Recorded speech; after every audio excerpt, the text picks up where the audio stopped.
Hi, welcome everyone to another episode of Let's Talk Special Economic Zones. I'm your host, Ainsley Brown, and in today's episode, we're going to talk about it's a bit of a reflection. We're at the end of 2024, going into 2025, so we're going to do a little bit of a reflection, almost prediction as well.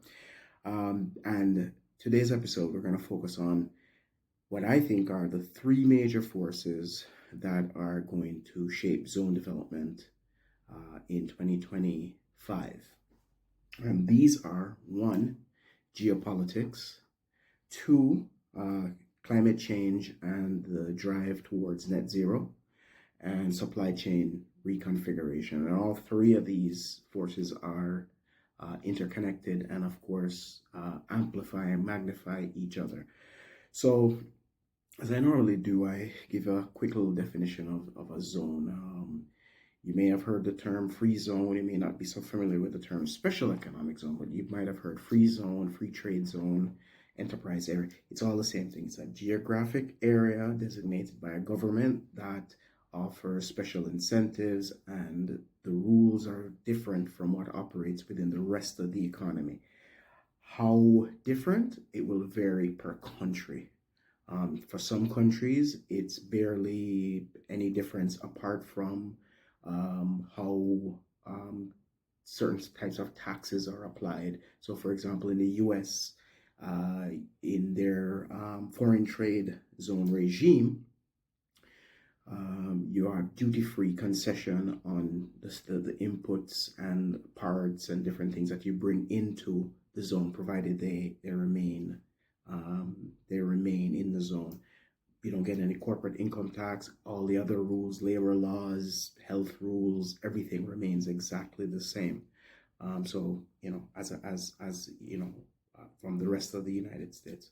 So it varies depending on the country. Now, geopolitics, you're going to find that this is going to be a major theme next year, 2025, as it continues to be, and it's going to come in different forms. We know that with the election of the new U.S. President Trump, that's going to bring increasing tensions, particularly with China, but not exclusively with China. You see the Houthis in the Middle East. You've seen Syria fall, the Syria regime fall in the Middle East.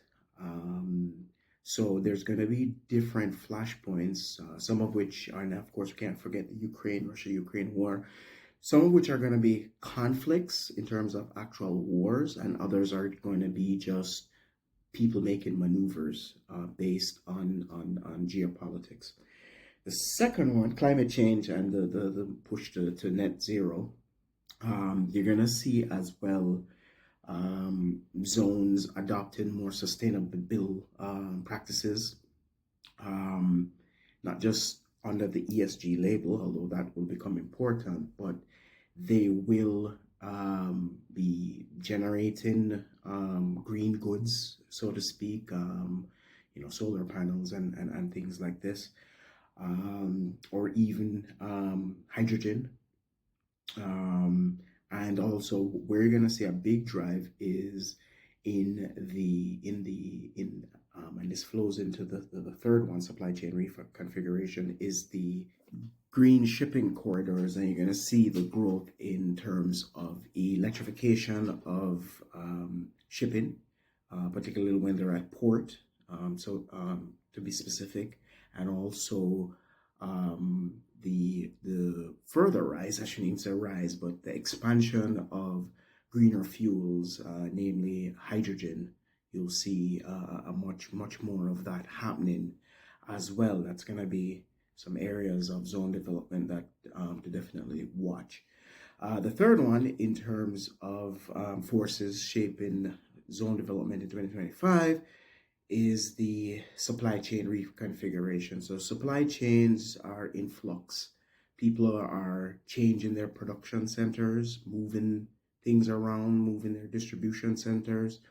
The supply chains have not, many times it's been reported they're broken. They're not really broken because trade didn't even stop during COVID.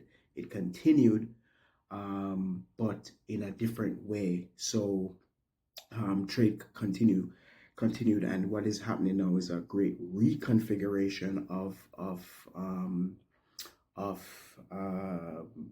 the supply chains, and this is going to continue even greater because, as you can well suspect, geopolitics and even the push for net zero, um, and climate change are going to reshape these things as we go along. So uh, these are the three forces that I believe are going to be shaping zone development in 2023. There's, of course, others, but these are the main ones I think to watch out for. So if you like this episode, please like, share, subscribe. If you want to see me do a particular episode in 2025, just leave me a comment down below and I'll get right back to you. Bye for now.